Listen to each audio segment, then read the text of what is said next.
The Kotmale Dam and Reservoir. The Kotmale Dam is a significant hydroelectric and irrigation structure located in the central highlands of Sri Lanka. Constructed across the Kotmale Oya, a major tributary of the Mahaweli River, it forms part of the Mahaweli Development Programme, the largest multipurpose development project in the country.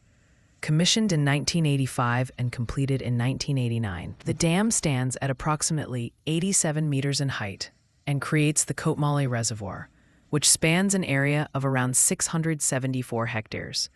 The primary purposes of the dam are hydroelectric power generation, flood control, and irrigation support for the dry zone of Sri Lanka. The Kotmale hydropower station, located at the base of the dam, has a capacity of 201 megawatts and contributes significantly to the national power grid.